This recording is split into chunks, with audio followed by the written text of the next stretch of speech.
Hey y'all, welcome to Off the Beaten Path. My name is Cush. My name is Breezy. On our podcast, we explore the great outdoors and the Second Amendment with a blend of culture, comedy, and conversation. And oh yeah, I'm making beats. All right, everybody, we want to welcome y'all back for this season. It is season 2. We have a very special guest tonight. For y'all who don't know, my name is Cush. That's my business partner, my best friend, my ace. That's Breezy. And I'm going to let our guest introduce herself because I don't think I could find the right words to introduce who she is and everything she does. So, Jazz, go ahead and give these people a peek into who you are and introduce yourself. Okay, we're gonna make it really formal. You know, I'm shy. No, but hey guys, I'm Jasmine. I am the founder and the creator behind the Tactical Baddie brand. We're primarily on YouTube, but I do extend to other platforms, Instagram and TikTok. And my movement, I call my followers Batty Brigade.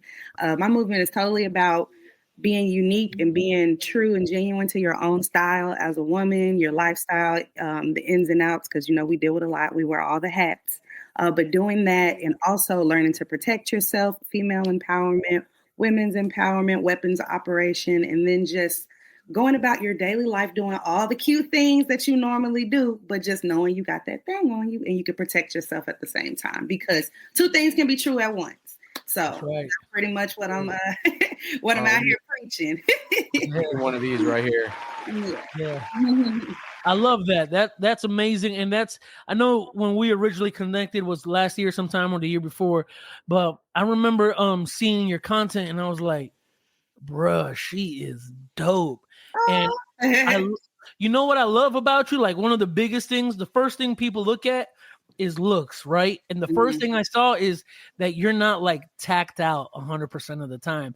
I know when you go to the range, you have your gear on, but for the most part, what I saw that was going viral was like, maybe it's you in a dress, or maybe it's you in a just a regular like relaxed Sunday fit or brunch fit or corporate work. And it's like, man, I don't think the space has a lot of people who are like tactical and they're sport shooters. We have some amazing guests lined up for this season who are professional shooters, but I like that you do very much outside facing. You're like, hey y'all, I got into the gun space and this is how I carry while remaining fashionable, and that's dope. So can you tell us like what's the inspiration behind that? The inspiration behind it honestly is just to your point, there's a lot of people that are tacked out, geared up, all the things, all the bells and whistles can be very intimidating when you come in contact with them or share space with them.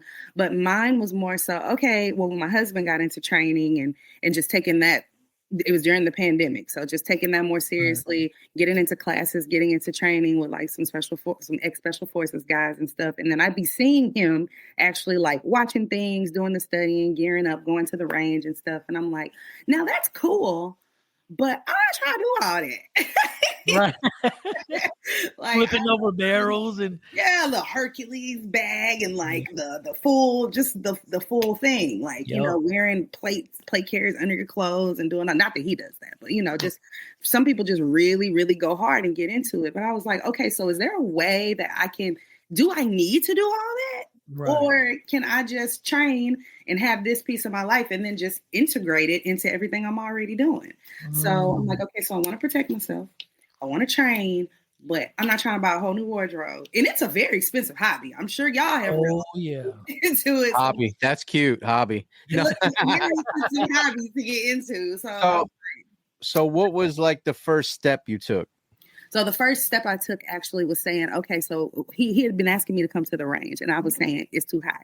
Because it was during the summer in Texas. And he was like, well, okay, so I think he was more into like, how can I entice her to shoot? So my thing was everything looked big and intimidating. And I knew I didn't want I call them little pea shooters that, you know, the little cute ones, but I also didn't want the big full service, heavy duty handgun either. So I was like, okay, so maybe if I get into rifling first, that'll kind of, you know, just kind of warm me up to the idea of carrying a handgun on me all the time. So I was like, I'll shoot with you if you can give me a pink rifle. And then he was like, all right, cool. So he made one. And then that's kind of how I got into it. Just going out there with him learning the weapons manipulations and stuff. And it kind of was like a bonding thing with Kobe. You know, it was all stuck in the house. So it was kind of like a bonding thing for us. And then I started seeing some of the stuff that was happening during the pandemic. I was like, you know what? It might be something to carrying and you know, doing all this. So that's when I picked up the handgun too. So I was like, okay, so I got the rifle down. Handgun's a little more snappy, a little more intimidating, actually, contrary to popular belief. So I got that. I just kind of started dry firing in the house to get more comfortable with it. And then we finally went to the range. And then I started busting and been busting ever since. So you kind of touched on it. So you got started during the pandemic. Yeah. And it was because your husband was training with, you know, ex-special forces, and that's what really like put the steam up under you? Yeah. It seemed to be like the gun community just started to really grow. People started kind of seeing that you didn't have to go to the military or be like in police or SWAT to learn these things. The information is out there. You just have to know where to find it and be willing to invest in it. So I didn't even know it was a possibility. That's a great way to put it. Invest in it. The time, it's not only monetary, it's time as well. Absolutely. It's the training that comes with it. And I'm smiling because Cush and I jumped off the deep end during the pandemic. We're like stimulus money. My boy, don't put us out there. No, he ain't wrong though. No, I mean, our business, our old business, like blew up. We were making more money than what we knew what to do. Well, that too, because everyone had that free, right? They had, you know, a lot of people working remote, so people were trying to find. They were going stir crazy, us as well, and we went off the deep end with gun shows. Like they're like, y'all, where y'all going? Still being had. That's cool. So, all right. So that tells us the timeline of like how you started, and now you're. Did you want to create content, or you just uploaded a video? I did. I actually was kind of like playing around with creating content anyway. I was just like, you know, I don't really know. You know, I was also following, like, this was when all the social media growth people were kind of like popping up on YouTube too. And I was like, well, okay, so I've learned all this digital marketing, like social media marketing stuff, like, but I don't have a niche. Like, I don't have anything specific that I could be talking about. So it kind of, I really started recording myself to check like my draw and to check like the mechanics of shooting better. Cause like we'd always come home and then I'd slow it down and be like, oh, my wrist broke a little hard on that. Oh, my grip is a little high, you know? And then I was like, you know what? This is a good video. So then I think I started uploading shorts first, shooting before I kind of got into the long form content. So, you know, now that I think about it, that was just, I kind of stumbled into creating it as content. I was very much wanting to get into the shooting itself, but the content piece of it was just kind of happenstance. Now, was the first time we met, was that at Pew Party? Yeah, right? In person? Yeah, in person. Yes, it was at Pew Party. Yeah. Because I remember I met you and your husband, and one, you're tall, and your husband does look like, you know, he'll kick somebody in the chest. But it was so good. Like, that was an event. When was that? Was that last March year? 2020. It had to be 24. Was it last year? Was it last year? Yeah. No, Wait, was it? Yeah. I don't know, but what was cool is to see just a massive community come out and go to that event, and more importantly, it was dope to see how many ladies were there actually like making the rounds, shooting at the in the bays that were provided. And I'm getting a little too far ahead of myself. Yo, Breeze. So Breezy cuts up beats while we're talking and while he's talking with us. Breeze, play whatever sample you got, because I know you got something cooking, brother. I was trying to sneak in over here. You put me on blast. I'm trying to figure out what I'm gonna do right now. Hold on, I'll tell you in 1 second. Here, this is the song.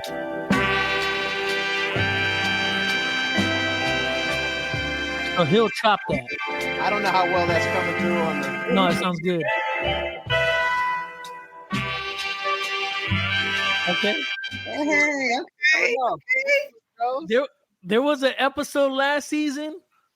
I forgot who it was, but we thought he was gonna go like hard. Lido. I think it was it Lido? I think hard it was. rap, and he Oh, kind of yeah? turned it into a reggae beat. Yeah, We were like, it had this like it had this drag to it. yeah, like, it was wild. Yeah, so he'll be That's chopping nice. that up. I like that. That's a vibe. Might just see my hands for a minute, but Oh no, you good. His little ginger hands. a little. But,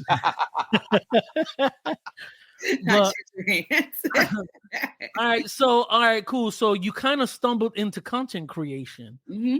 What was your first clip that went viral? Hey, cause shout out to you. I saw a couple of yours do 1 million plus, and the traction on those are just mind blowing because I equate that to when me and Breezy own the recording studio. You know, we come from the era of like tape sales and CD sales. Mm-hmm. So when I see an influencer, and I hate to use that term, right? Influencer, tastemaker might be the right word. Tastemaker, I like that. Yeah, when I see a tastemaker go dumb viral like that, the first thing I think about is that's the equivalent to 1 million people walking into the store and asking for your content. So I just look at it from a business perspective, always have. And it's amazing because I don't think a lot of creators, I think they realize that they are influencers. I just don't think they realize how impactful y'all are. And I'm not, pigeonholing you into a corner and just saying you're a creator, because I know that you're a professional in real life and you're married, you're mama. So there's all these different facets to you. What was it like when you saw that first clip go viral? So like that. So I recorded it, right? And it was, I think I put it out and it didn't like start to run and do its thing until I want to say 5 or 6 months after I posted it.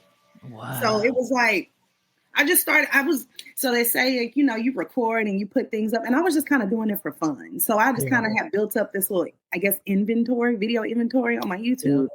So once people would see one video, they would kind of go down the little rabbit hole and watch another and watch another and watch another. But that first one, I was like at work when I'm still going to the office and stuff. I would call my husband and be like, I just got like 20 subscribers in one day. What is happening? Like, I was lit off of 10,000 views. So I was like, this is crazy. Oh, I got my first little viral video, 10,000 views. And then it just kept going. And I really knew it was like reaching a big audience when I started getting some hate mail. You got hate mail? And I started getting nasty comments and stuff like from people from different countries. And I was like, and then I wasn't even offended. I was like, I made it. There are some nasty people out there. Yeah, I say you haven't made it till you get your first hater. So, but no, in all seriousness, I was really shocked. I didn't think anybody cared that much. And so then what was it after that? You just kept going ham with the content, like as far as I recorded it, and then I recorded another later in the week, and then I did another, I had maybe 6 weeks where I was really kind of going hard with the shorts, with the outfit changes and the concealed carry attire and everything. And then I took a little break because that was when I actually did have to go back to the office for work, so I didn't have as much time. And then I saw the first one, and it's the one to with the crop top and the shorts from Victoria Monet with the my mama in the background. Yeah, exactly. So I was like, okay, so this is cute. People like this. So then I just kind of compared my content, my videos to one another, and I was like, people seem to really like this one. So that's when I kind of leaned into creating more of the outfit changes, wardrobe changes. You can wear it in a setting. Think you can't carry your gun in this? Yeah, you can. And those things started kind of taking off for me. So I was lit. You know what's funny for men? One of the guests that we had on last season, Amber, she's a tall sister. I love how tall she is. I just love tall women. That's not let me be clear. That's not me just hitting on her. No, nothing like that. Yeah, it's just I like when I see a tall woman, and I didn't realize how tall she was till I met her in person at SHOT Show. And one of my contacts in the space was like, hey man, do you know Amber? And I was like, yeah. She goes, I love her content because she not only makes content for big women, meaning tall, but women who have different bust sizes. And I was like, oh, I hadn't thought about that. She goes, yeah. She goes, for guys, it don't matter if you have a belly or not. You can appendix carry and you're good. She goes, but for women, we have different body types, different body styles. Our bust might be bigger, our bust might be smaller. We might have bigger hips, bigger waist. And I was like, I didn't think about that. So you amongst a few other ladies that I know, y'all in body type, y'all even vary. But it's cool to see the content because I don't think companies realize like you can't make a one size fits all, especially for women. Yeah. So it makes sense that your content performs the way it does because you speak for so many women who can relate to what you might be going through, whether it's, man, who's the creator? I just met her, Emily, out in I think she's in Texas too. Yeah, her name is Emily. She goes by a princess and a pistol or a princess and a pea or something like that. Oh, I found that. Okay.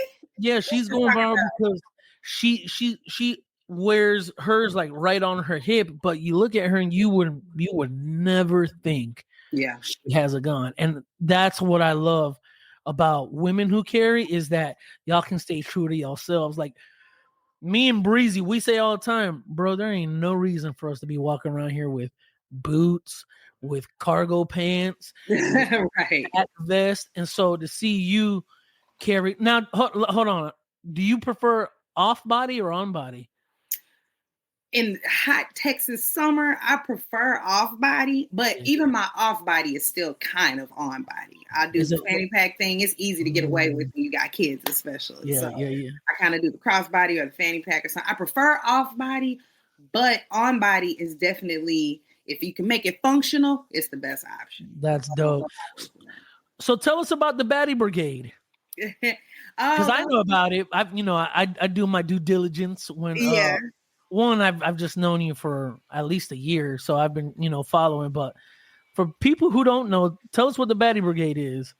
So I call that my babes and baddies that are like follow me or subscribe to me. I like to call them supporters actually on YouTube. Support me on YouTube, the different platforms. But the people that I have, there's people that find you like through virality, but then there's also the people that are kind of like there building with you from day one. But those are the people that I speak to in my videos. The person who has a gun but is afraid to carry, but came to the channel to learn how to do it right so that they don't have to be afraid. Or the person who's starting at ground zero or maybe doesn't know where to start, is just kind of developing the idea. No matter what range of learning or experience you're on, from the baby pew owner to the experienced tactician. Right. It's a place in the Batty Brigade for you because we talk about various different things. So now, let me ask you real quick. Do you train women like out of range or no? Yes, I do. Mm-hmm. Wow, that's cool because not only do you train on video, because whether people admit this or not, you're getting some form of education on YouTube. Now, whether it's good or bad, I know yours is good because, I've seen your content. But, they call it YouTube University for a reason. So it's cool that you get to train digitally, but also in person. And do you feel a higher responsibility because of that? Absolutely. Yeah. I always say, I'm how somebody says, measure twice, cut once. Like I always not censor myself, but I'm just very careful about the type of like advice or information that I give out. I try to really be understanding or empathetic to where somebody is in the stage, like their journey, why they got into firearms, because everybody's story is different. It might be a prior experience, a negative experience, or you could just know that the experiences are possible and you trying to get ahead of it. So I definitely feel a great sense of responsibility in that. And I know I was taught the correct way, the right way. And I know I was even talking to Destiny the other day, And well, I say the other day, but people the other day be last year. And she's like, you can't even enjoy movies, or you can't even enjoy certain posts anymore because the first thing you see is, "Ooh, I didn't pick that up like that," or "Ooh, I didn't do that." They have to be aware of those things. So I know, like you mentioned earlier, like even if we don't like to say influencers, we have influence. So I like to, I take it really seriously, what I'm telling, how I'm telling it, and who I'm telling it to. Shout out to Des. Des, I love you. I love Jazz. There's Amber. I love y'all. I will always champion women as a whole. But like y'all specifically, I love y'all, root for y'all because we have the relationships we do. So what's that? What's the expression the young folks are saying? I love y'all real bad or something like that? Yeah, I love you real bad. Real big. I heard my wife say that the other day. She was like, I was like, man, I hear a lot of like the younger generation. She's like, baby, getting old. Or love her down. Ooh, love her down. Love her down. Yeah. All right, cool. I'll be that. But yeah, that's cool. So you do feel a higher sense of responsibility because you do create content. And now one thing you said at the beginning when you were introducing yourself was how you make sure you empower women through your content. And I'm sure you do it in class, but I think you have a broader reach online just because you can only fit so many women or people into a class. Right. Do you are you conscious about that, like when you're creating the content, or do you just kind of like, no, okay, I'm gonna create certain things? But because I love the whole empowerment thing, it's impressive. I love that. I'm big on that. Yeah, I believe empowerment just naturally comes through knowledge. Like when you're taught something, when you seek out the knowledge and you're trying to get better and you're trying to learn something, you're already open to a new experience and you're already open to the information I'm giving you. But when the biggest way I empower women is just to show them, girl, I am not like Lara Croft or anything by any means. Like if I could learn it, you can learn it too. This is where I started. This is what I normally do. This is how I carry. So, and the next person might not do it the same. As long as we have the basic fundamentals, we're safe, we're doing what we got to do, then your style is your style. The way that works for you is the way that works for you. Like you mentioned earlier, the way you carry, the type of weapon you carry, it just varies from, it's different between women and men. It's different from person to person. So that's just how I like to empower people as well. Just let you know, you do have a choice. You can do this, and it can be fun. Like it can be fun. That was my biggest thing getting into it. Like I need to have fun. I'm not going to stick with it. That's just my ADD. I'm not, if it's not fun or novel, I'm not going to want to stick with it. So. Yeah. Now our podcast does air on streaming platforms, including YouTube, where people can watch. But for the listeners, y'all can't see this, but Jazz has her nails done. And I love that because there are women in the space who intentionally will not get their nails done because they are, carrying firearms. And if anything, that speaks to the truth into what she's saying, right? Like you can be still soft and still lady. I don't know if I'm saying that correctly. Ladylike, or I say ladylike, yeah. Yeah, ladylike and carry and still be an all around badass with it. So I love that because it does speak truth into what you do. Now, kind of like fast forward, because all right, so at this point you've done you've hit virality several times, you're still going viral, and then a life change happens, and then your content starts changing. So you had a beautiful little baby. Yeah. Right? Tell us about that. So I knew things would change, but it kind of happened so suddenly that I was like, I can't shoot anymore. Like I can't even go. Like I have to even be careful dry firing and handling, the different materials and everything.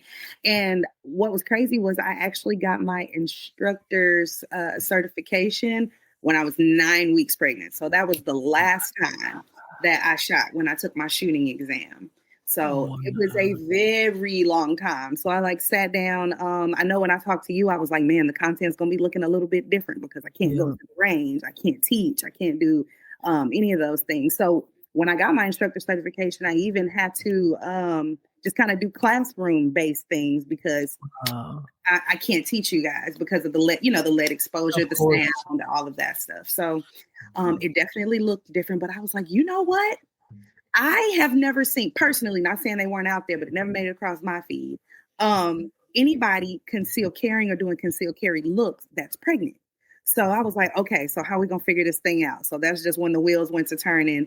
And then I started talking to different brands. And then I even like put some of my own outfits together. And I was like, what are some ways that I can carry? And that's how I also discovered new products. I usually carried around the waist some type of way, right in the front, or like off body in a bag. Yep. But after that, I was like, okay, there's shorts. Okay, I could carry up high. I can do, different things like that. So that was the biggest change, just not being able to shoot. I was just about to ask because when a woman is pregnant, your body is changing for all those 9 months. You know what I'm saying? And so how much would you say you had to go looking for clothes that would fit you?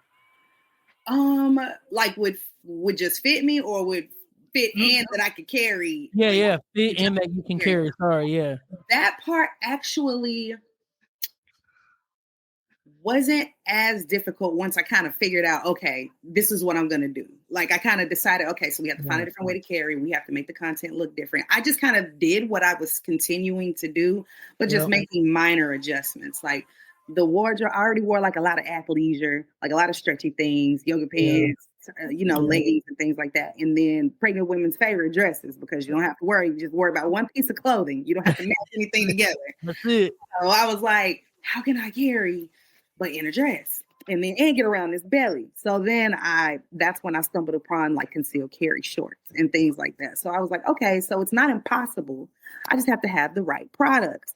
So that's also when I started getting more exposure to products and outfits. And I'm like, there's not a lot out here actually. A little zhuzhing up. So that's kind of it'd be interesting to see if there's data on that, like how many women are pregnant in the United States at any given time and how many of them carry. That would be dope to actually see. That would.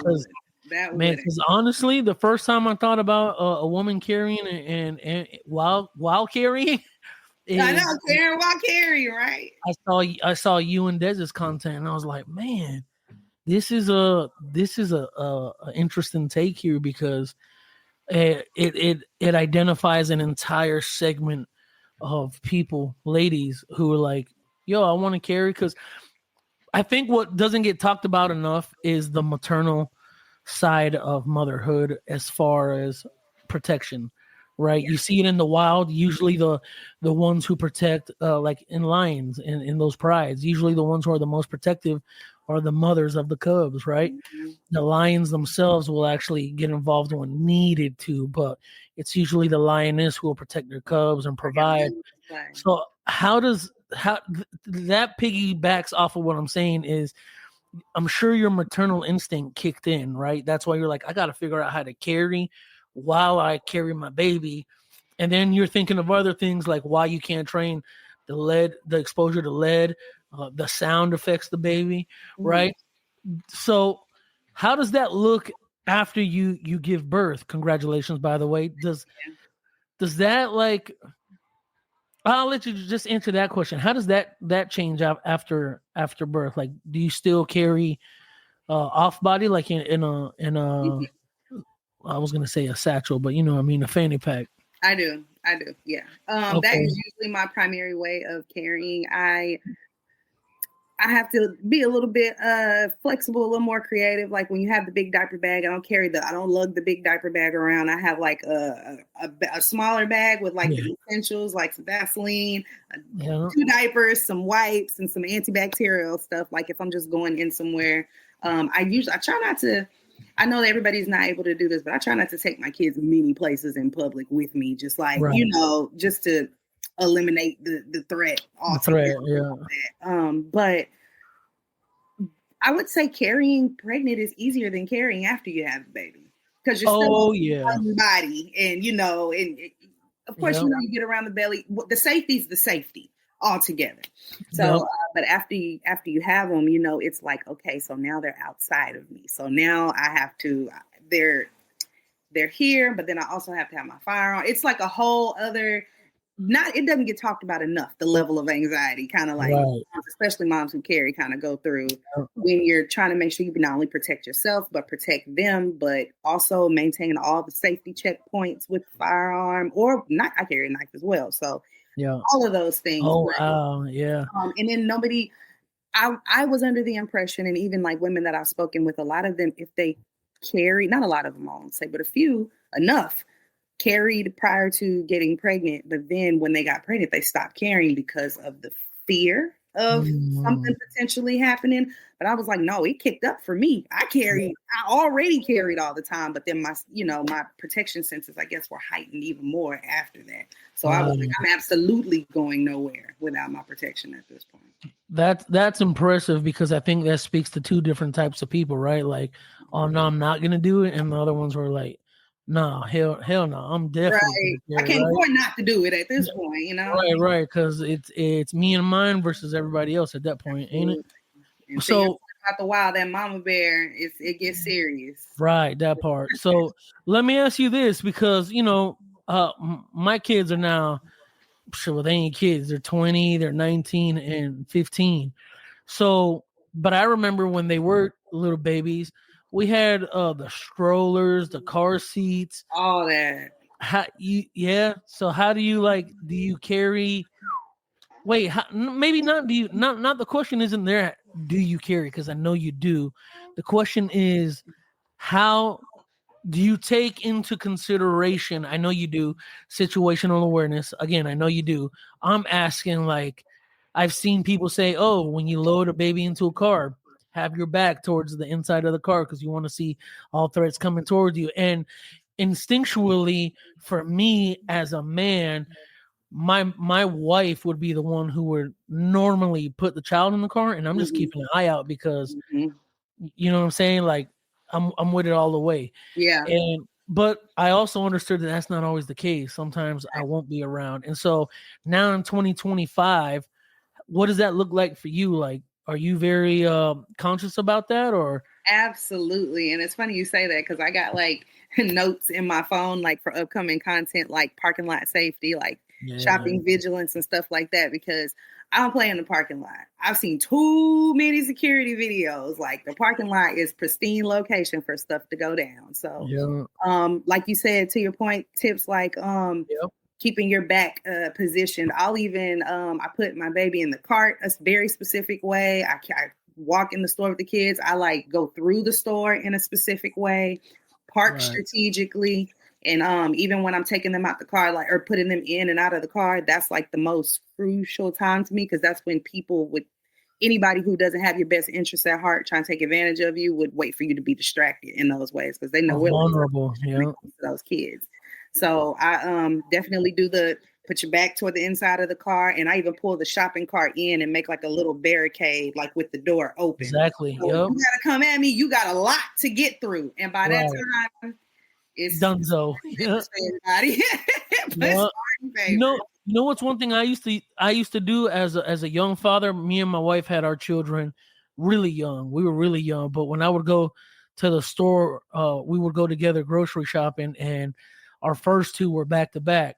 So, like, my youngest, he was still in his I don't know, his baby carrier, car seat, whatever you want to call it.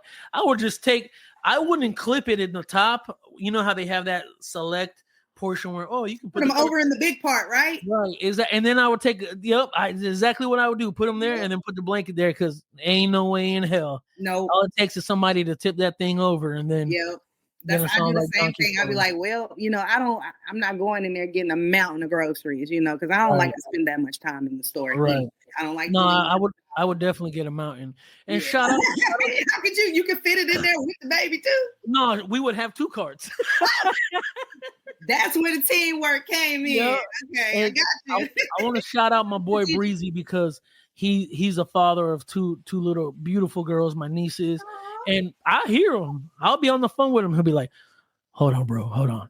And girls, remember, You always have to be aware. That's right. What's that called? And you'll hear my niece go, situational awareness. And I'm like, well, case in point, we were sitting in a parking lot, just leaving the grocery store. These are the other days. I had just got, this was 2 days ago. I was on the phone with him.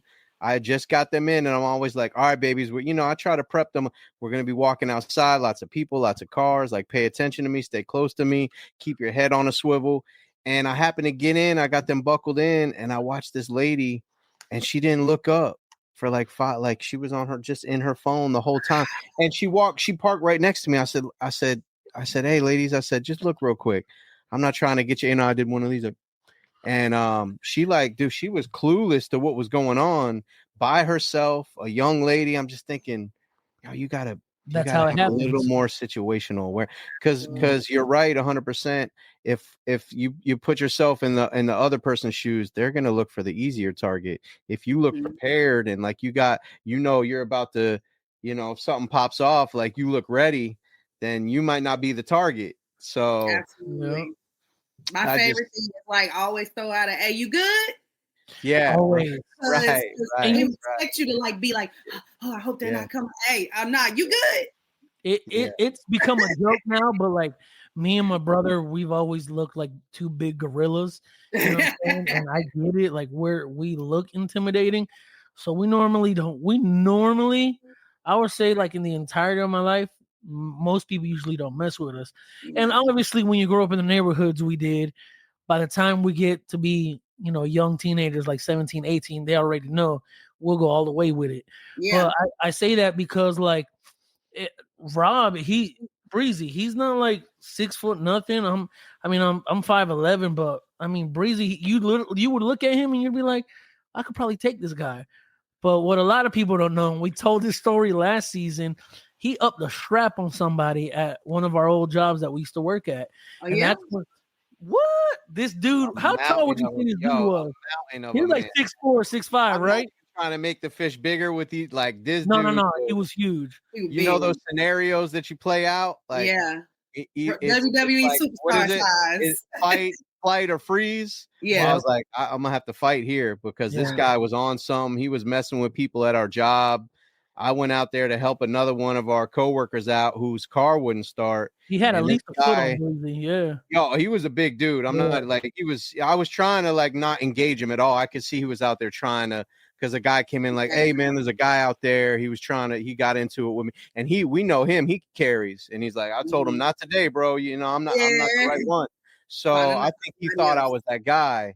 And I tried to like de-escalate. I did though. I was just like, hey bro, I'm like, it's not me who you think it is. Like, I'm just trying to help. And he had walked up on me and caught me in a bad position. I had opened my door, so I had nowhere to go.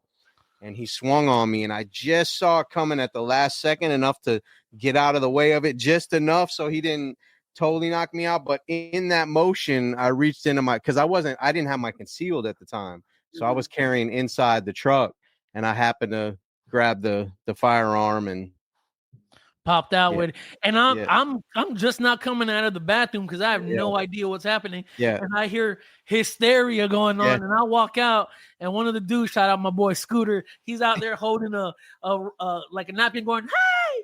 I'm like, trying to get the guy's attention. Yeah, I'm like, bro. It ended up, there was crazy. There was a few people with concealed, a security guard that's in that plaza, and they somehow, like, the security guard was fumbling his gloves, and he was freaking out.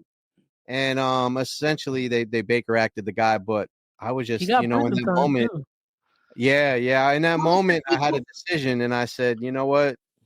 Yeah. People think when you carry, you like looking for trouble, but it's like, no, you like say a silent prayer, like, please don't let nobody be with me, because I do not want to, because contrary to popular belief, whether you're the victim or not, nobody knows that in the moment. So if a firearm gets discharged, you go on to jail. And I'm not endorsing anyone out there. I literally was just about to get my concealed, but in Florida, we could carry it in the, as long as it was a step. So now I'm fully, I have my concealed, and I make sure I take my firearm anywhere. And now we don't need it. Yeah, I know. And now we don't need it, right? You know what's funny, Jazz, is like after that we both started carrying at the job, and like the manager at the time was like, no one can care. We're like, what? Nah, ain't no way that's happening. Ain't no way. Nah. Like, but okay. Real quick, yo, you got the beat finished? Yeah, you know what? Full transparency. You know how sometimes things just come together. You know, other times you got to work it a little harder. It's like, no, it's not bad. You saw me. I was like, yo, why am I sweating? I got out. I came up from there. I'm like, I feel lost in this conversation y'all are having, and why am I sweating? But I got a little something. This is. Let me hear it. Okay, no more disclaimers. That's it. I got some more work to do on it, but. Yeah. Okay. And then so chop that. Wait, up what's she saying? It's actually got because I sped it up. Yeah, it's the song is called "Hard to Be in Love." Yeah. Listen, man. So okay, sorry, we kind of went off on a tangent. That's fire. We went off the all right, so where now were we? I missed a lot of this conversation, but I jumped back in. Good. You're a brand new mama for the second time now. Yes. And your situational awareness is heightened, right? And now you're obviously still conscious about how you carry, where you carry, and how you position yourself in public. Do you look at other women who are pregnant and wonder, man, are they prepared to protect themselves should anything happen? And I honestly hope they do, because I'm not scaring anybody, but like when you go down some of these like dark holes on YouTube or something, there's like lots of police cam footage and things like that you can find. And it seemed like, I'm not trying to age us, but it's elder millennials.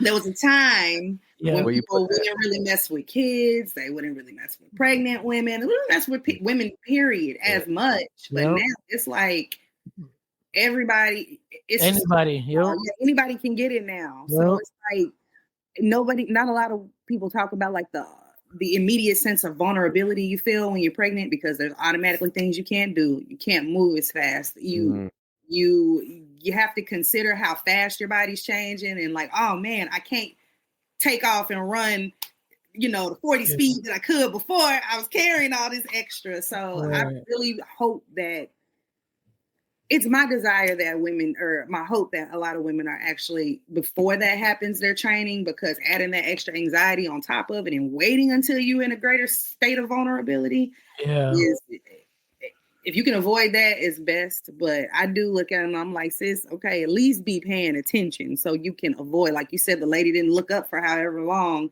in the parking lot. Like, something you can always do is just see something before, give yourself that extra 1 to 2 seconds to react, do whatever you can, even if you're not carrying anything or you're not at that point in your journey of self-protection. Like, you can always watch your own back.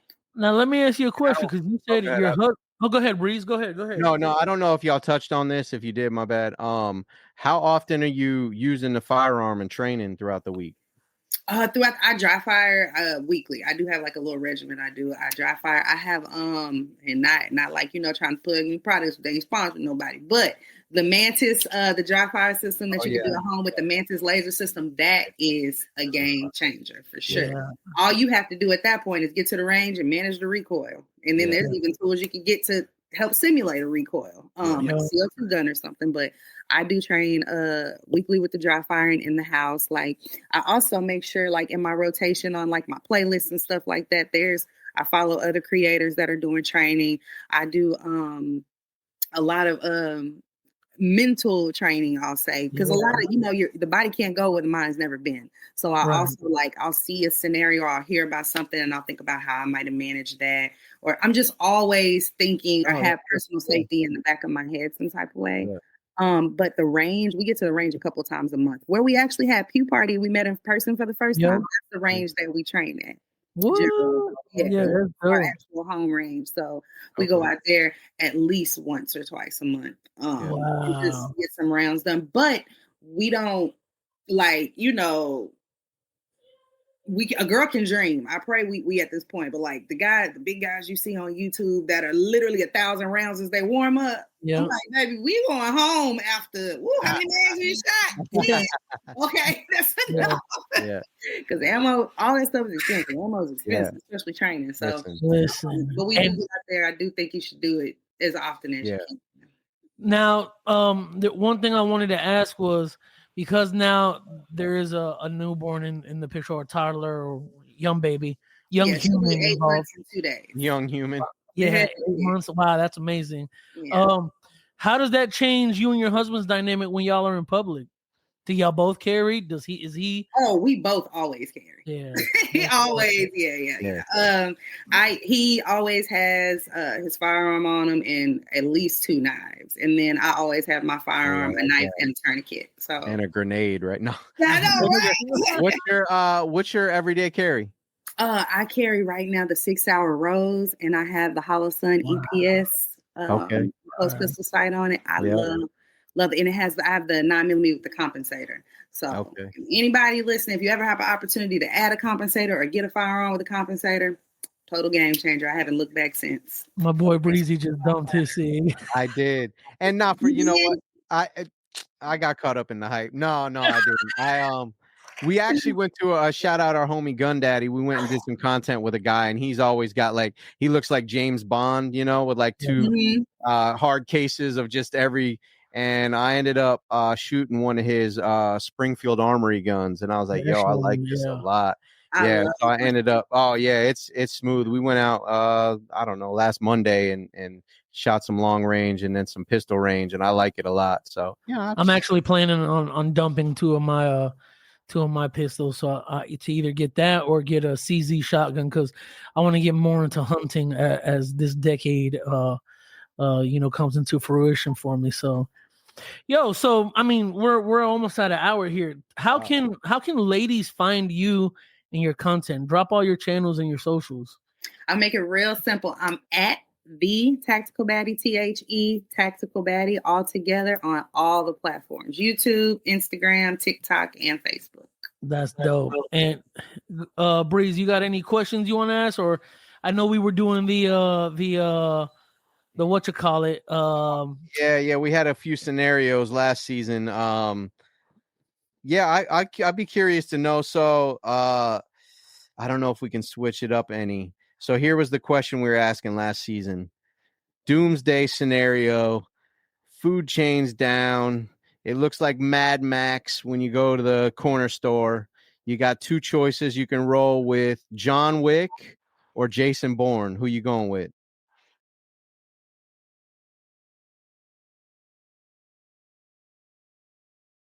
Give me another alternative to Jason Bourne. Oh wow. Okay. Or wow, that's a good one. Will Smith and that was a good. I was gonna go. Man, that's a good one. Will Smith from what's the movie where he's the only one like alive? I Am Legend. I Am Legend. Yeah. That's a good one. I didn't think about that. See, I guess we have to have some other lined up just in case. Okay. I mean, Denzel or Lara Croft, Tomb Raider. he was surgical with it, Yeah, I will. Or throw someone in there. Who are you thinking about? Oh man, y'all definitely gonna put me on the spot with this one. I'm gonna go, and there's got to be a movie character, movie person. Yeah, sure. Yep. It could be anybody you want. Okay. Michael B. Jordan from Without Remorse. Oh wow! Okay. Wow. Yeah. I thought you were gonna go. What was the movie with Denzel and Mark Wahlberg? Yes. That's not a bad. There's another. There's another. Yeah, there is. I'll have to see. So we gotta throw Bobby Lee Swagger in there. I was just about to say Bob or Reacher. Ooh. Yeah, because he's big. Yeah. Swagger. I don't know if his hand to hand. Yeah. Is there that's a fact. I need somebody with that's good. I like that you actually thought about it. Like I could see you in your head, like, all right. Because I'm like, John, who's riding shotgun with me? But John throw his guns away too much. You need to keep your guns and pick up some mags. He got unlimited ammo, though. I don't know where he gets all his ammo from. But he flick it in the thing. I'm like, now. I didn't know he was the one who like. I didn't know he was the one who standardized that. Like he made that a thing. John Wick flip. Jumping, the flip. Yeah, I didn't realize that until last year sometime. I was like, oh man. All right, so the next question we got for you for home safety. You going for a pistol, AR, or shotgun? Oh, I'm going for the AR. Really? Absolutely, yeah. Wow. Which one? The 300 Blackout. Let's go. All right. Okay. Yeah. Okay. I actually building one right now. All I'm missing is the anti-walk pins. And really? Got the suppressor and everything. Are we going to see some of that? Oh, absolutely. Okay. All right. Let's go. Because the idea I wanted to actually before I got into the thick of the research and found out about the lead exposure while I was pregnant, it was my goal to build the quietest rifle possible, so you didn't have to worry about the decibels or being loud when you shoot. Interesting. Indoors, but I didn't get to finish it before I had her. But I'm still going to be able to hear. But 300 for sure. For sure. Give me that honey badger, baby. Give me that honey badger. Well, y'all, we want to say thank you for tuning in. Make sure y'all follow Jazz and her movement. The Batty Brigade is real. It's cool to see women out here empowering other women, creating content that resonates. And Jazz, I want to say thank you for being on the show, for giving us your time. Yeah, man, we're excited to roll this out. Breeze, you got anything to say? That's it, brother. Let's wrap it up. Thank you for everyone watching. Tactical Baddie. Y'all so welcome, and y'all know y'all family. So I appreciate y'all having me on. It was fun. All right. Cool. Thank you.